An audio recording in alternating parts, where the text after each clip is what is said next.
Hi friends, ನಮಸ್ಕಾರ ಎಲ್ಲರಿಗೂ. ರಂಜೂಸ್ homely ಫುಡ್ಗೆ ಎಲ್ಲರಿಗೂ ಸ್ವಾಗತ.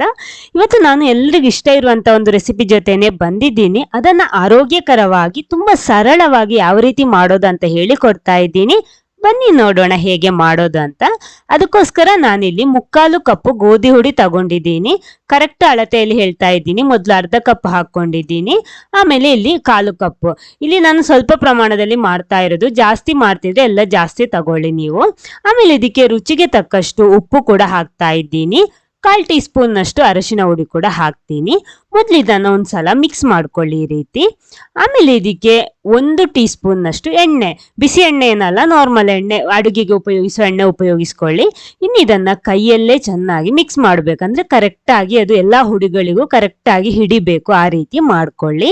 ಆಮೇಲೆ ಇದಕ್ಕೆ ಸೇರಿಸ್ತಾ ಇರೋದು ನೀರು. ನೋಡಿ, ಇಲ್ಲಿ ಅರ್ಧ ಕಪ್ ನೀರು ತಗೊಂಡಿದ್ದೀನಿ.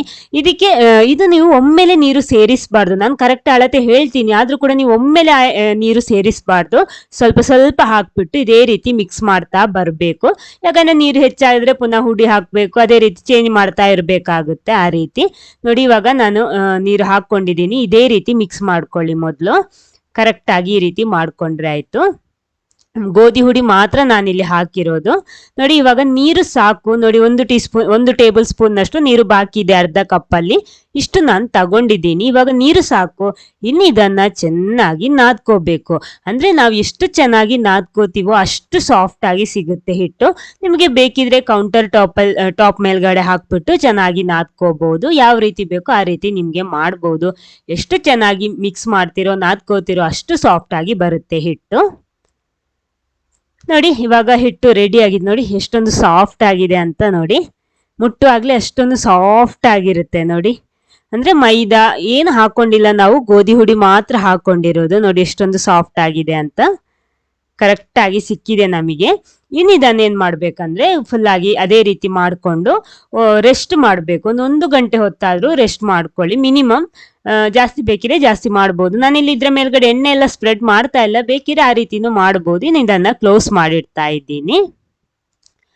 ಆಮೇಲೆ ಒಂದು ಕುಕ್ಕರ್ ತಗೊಳ್ಳಿ. ಅದಕ್ಕೆ ನಾನಿಲ್ಲಿ ಸ್ವಲ್ಪ ಖರ್ಜೂರ ತಗೊಂಡಿದ್ದೀನಿ. ಅಂದ್ರೆ ಚೆನ್ನಾಗಿ ವಾಶ್ ಮಾಡಿ ಅದರ ಬೀಜ ಎಲ್ಲ ತೆಗ್ದಿದ್ದೀನಿ. ನೋಡಿ, ಈ ಸೈಜಲ್ಲಿ ಒಂದು 25 ಖರ್ಜೂರ ನಾನು ತಗೊಂಡಿದ್ದೀನಿ.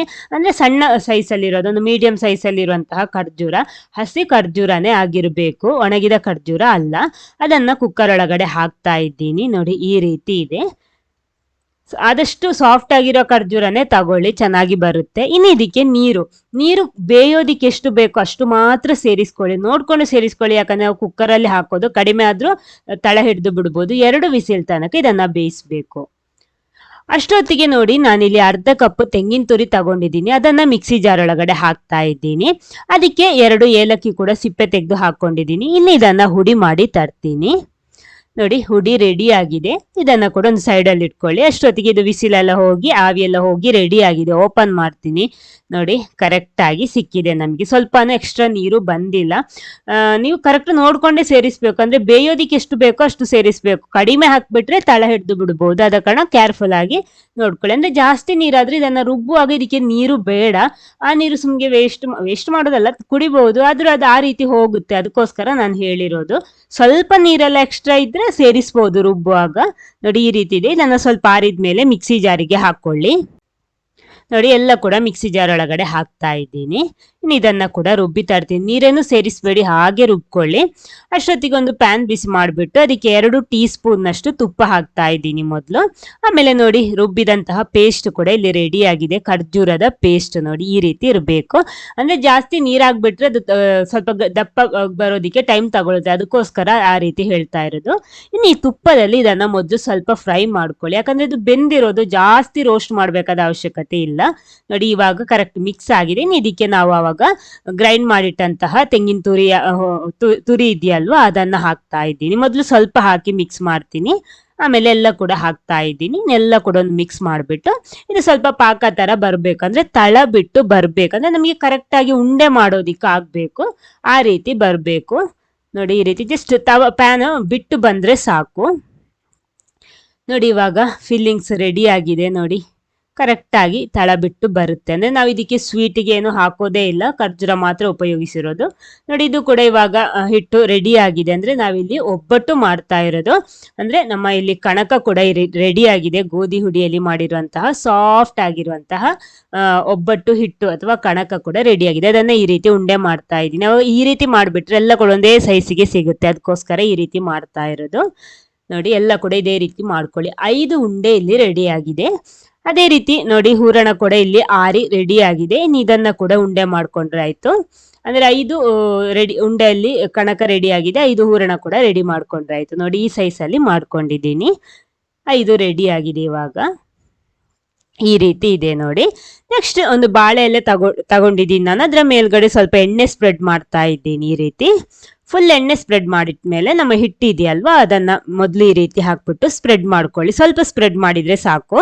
ಈ ರೀತಿ ಕೈಯಲ್ಲೇ ಮಾಡ್ಕೊಳ್ಳಿ, ತುಂಬಾ ಸುಲಭವಾಗಿ ಮಾಡ್ಬೋದು. ಇನ್ನು ಅದರ ಒಳಗಡೆ ಈ ಹೂರಣ ಇದೆಯಲ್ವಾ, ಫಿಲ್ಲಿಂಗ್ಸ್ ನಾವು ರೆಡಿ ಮಾಡಿಟ್ಟಿದ್ವಿ, ಅದನ್ನ ಈ ರೀತಿ ಇಟ್ಬಿಟ್ಟು ಇದನ್ನ ಕವರ್ ಮಾಡ್ಕೊಳ್ಳಿ. ಈ ರೀತಿ ತುಂಬಾ ಸರಳವಾಗಿ ಮಾಡಬಹುದು ಈ ಒಬ್ಬಟ್ಟೆಲ್ಲ. ಇದೇನು ದೊಡ್ಡ ಕಷ್ಟದ ಕೆಲಸ ಏನಲ್ಲ. ನೋಡಿ ಈ ರೀತಿ ಕೈಯಲ್ಲೇ ಪ್ರೆಸ್ ಮಾಡಿದ್ರೆ ಆಯ್ತು. ಸ್ವಲ್ಪ ಎಣ್ಣೆ ಅಥವಾ ತುಪ್ಪ ಕೈಗೆ ಸ್ಪ್ರೆಡ್ ಮಾಡಿಬಿಟ್ಟು ಈ ರೀತಿ ಮಾಡಿದ್ರೆ ಆಯ್ತು. ಇನ್ನು ನೋಡಿ ಮೊದಲು ಮಧ್ಯ ಭಾಗದಿಂದ ಸ್ವಲ್ಪ ಸ್ಪ್ರೆಡ್ ಮಾಡ್ಕೊಳ್ಳಿ. ಅವಾಗ ಏನಾಗುತ್ತೆ ಅಂದ್ರೆ ಫುಲ್ ಆಗಿ ಒಳಗಿರುವಂತಹ ಫಿಲ್ಲಿಂಗ್ಸ್ ಫುಲ್ ಆಗಿ ಕವರ್ ಆಗುತ್ತೆ. ಅದಕ್ಕೋಸ್ಕರ ಆಮೇಲೆ ನಿಮ್ಗೆ ಎಷ್ಟು ತೆಳು ಬೇಕೋ ಆ ರೀತಿ ನೋಡ್ಕೊಂಡು ನಿಧಾನಕ್ಕೆ ಈ ರೀತಿ ತಟ್ಕೊಳ್ಳಿ. ಬೇಕಿದ್ರೆ ಲಟ್ಟಣಿಗೆಯಲ್ಲೂ ಮಾಡ್ಬೋದು. ನೋಡಿ ಈ ರೀತಿ ಸ್ವಲ್ಪ ಈಸಿ ಆಗುತ್ತೆ ಕೈಯಲ್ಲೇ ಈ ರೀತಿ ಮಾಡಿದ್ರೆ. ನೋಡಿ ನಾನು ಇಷ್ಟು ತೆಳುವಾಗಿ ಮಾಡ್ಕೊಂಡಿದ್ದೀನಿ, ಕರೆಕ್ಟ್ ಆಗಿ ಸಿಕ್ಕಿದೆ. ಇವಾಗ ಇನ್ನೊಂದು ಪ್ಯಾನ್ ಬಿಸಿ ಮಾಡೋದಿಕ್ಕೆ ಇಟ್ಟಿದ್ದೆ, ಬಿಸಿ ಆಗಿದೆ. ಅದರ ಮೇಲ್ಗಡೆ ಈ ರೀತಿ ಹಾಕ್ಬಿಟ್ಟು ಮೇಲೆ ಇರುವ ಬಾಳೆ ಎಲೆ ತೆಗ್ದ್ಬಿಟ್ರೆ ಆಯ್ತು. ನೋಡಿ ಎಷ್ಟು ಕರೆಕ್ಟ್ ಆಗಿ ಬಂದಿದೆ ಅಂತ. ನೋಡಿ ಫುಲ್ ಆಗಿ ಕವರ್ ಆಗಿದೆ ಫಿಲ್ಲಿಂಗ್ಸ್ ಕೂಡ, ಎಷ್ಟು ಚೆನ್ನಾಗಿ ಬಂದಿದೆ ಅಂತ. ಮೇಲ್ಗಡೆ ಸ್ವಲ್ಪ ತುಪ್ಪ ಕೂಡ ಸ್ಪ್ರೆಡ್ ಮಾಡ್ಕೊಳ್ಳಿ, ಅವಾಗ ಸಾಫ್ಟ್ ಆಗಿ ರುಚಿಯಾಗಿ ಸಿಗುತ್ತೆ ನಮಗೆ.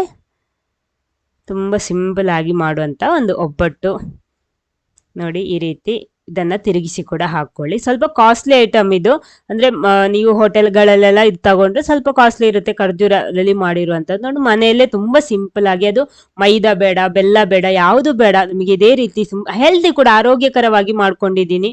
ಏನ್ ತೊಂದರೆ ಇಲ್ಲ, ಯಾರಿಗೂ ಬೇಕಿದ್ರು ತಿನ್ಬಹುದು. ನೋಡಿ ಈ ರೀತಿ ಮಾಡ್ಕೊಂಡಿದ್ದೀನಿ. ಲೋ ಫ್ಲೇಮಲ್ಲಿ ಇಟ್ಟು ಇದನ್ನೇ ಬೇಯಿಸ್ಬೇಕು. ಯಾಕಂದ್ರೆ ಹೈ ಫ್ಲೇಮಲ್ಲಿ ಇಟ್ಬಿಟ್ರೆ ಅದು ಬೇಗ ಗಟ್ಟಿ ಆಗ್ಬಿಡುತ್ತೆ. ಅದ ಕಾರಣ ಲೋ ಫ್ಲೇಮಲ್ಲಿ ನಿಧಾನಕ್ಕೆ ಬೆಂದ್ರೆ ಸಾಕು. ನೋಡಿ ಇಲ್ಲಿ ರೆಡಿ ಆಗಿದೆ. ಇದೇ ರೀತಿ ಎಲ್ಲ ಕೂಡ ರೆಡಿ ಮಾಡ್ತಾ ಇದ್ದೀನಿ. ನೋಡಿ ಎಲ್ಲ ರೆಡಿ ಆಗಿದೆ. ನೋಡಿ ಸಾಫ್ಟ್ ಆಗಿರುವಂತಹ ಖರ್ಜೂರದ ಒಬ್ಬಟ್ಟು ಅಥವಾ ಹೋಳಿಗೆ ನೋಡಿ ಇಲ್ಲಿ ರೆಡಿ ಆಗಿದೆ. ನೋಡಿ ಎಷ್ಟು ಕರೆಕ್ಟ್ ಆಗಿ ಫಿಲ್ಲಿಂಗ್ಸ್ ಎಲ್ಲ ನೋಡಿ ಬಂದಿದೆ ಅಂತ. ತುಂಬಾ ಸಾಫ್ಟ್ ಆಗಿರುತ್ತೆ, ರುಚಿ ಅಂತೂ ಅದ್ಭುತವಾಗಿರುತ್ತೆ. ತುಂಬಾ ಸಿಂಪಲ್ ಅಲ್ಲಿ ನಮಗೆ ಈ ರೀತಿ ಖರ್ಜೂರದ ಒಬ್ಬಟ್ಟು ಅಥವಾ ಹೋಳಿಗೆ ರೆಡಿ ಮಾಡಬಹುದು. ಆಮೇಲೆ ನೀವು ಫಸ್ಟ್ ಟೈಮ್ ಈ ಚಾನಲ್ ನೋಡ್ತಿದ್ರೆ ಈ ವಿಡಿಯೋದ ಕೆಳಗಡೆ ಕಾಣುವ ಸಬ್ಸ್ಕ್ರೈಬ್ ಬಟನ್ ಕ್ಲಿಕ್ ಮಾಡಿ ಚಾನಲ್ ಸಬ್ಸ್ಕ್ರೈಬ್ ಮಾಡಿ ಸಪೋರ್ಟ್ ಮಾಡಿ. ಅದರ ಪಕ್ಕದಲ್ಲಿರುವ ಬೆಲ್ ಐಕನ್ ಪ್ರೆಸ್ ಮಾಡಿ, ಅದರಲ್ಲಿ ಬರುವ ಆಲ್ ಆಪ್ಷನ್ಗೂ ಕ್ಲಿಕ್ ಮಾಡಿ. ಹಾಗಿದ್ರೆ ಮಾತ್ರ ನಾನು ಹಾಕುವ ಹೊಸ ವಿಡಿಯೋಸ್ಗಳ ನೋಟಿಫಿಕೇಶನ್ ಎಲ್ಲ ನಿಮಗೆ ಕೂಡಲೇ ಸಿಗುತ್ತೆ. ನೋಡಿ ಈ ಒಬ್ಬಟ್ಟು ನೀವು ಮನೆಯಲ್ಲಿ ಇವತ್ತೇ ಟ್ರೈ ಮಾಡಿ, ಟೇಸ್ಟ್ ಮಾಡಿ. ಅದು ಬಿಟ್ಟು ನೀವು ಹೇಗಾಗಿದೆ ಅಂತ ಕಮೆಂಟ್ ಬಾಕ್ಸ್ ಅಲ್ಲಿ ಫೀಡ್ಬ್ಯಾಕ್ ಕೂಡ ತಿಳಿಸೋದಿಕ್ಕೆ ಮರಿಬೇಡಿ. Okay, thank you.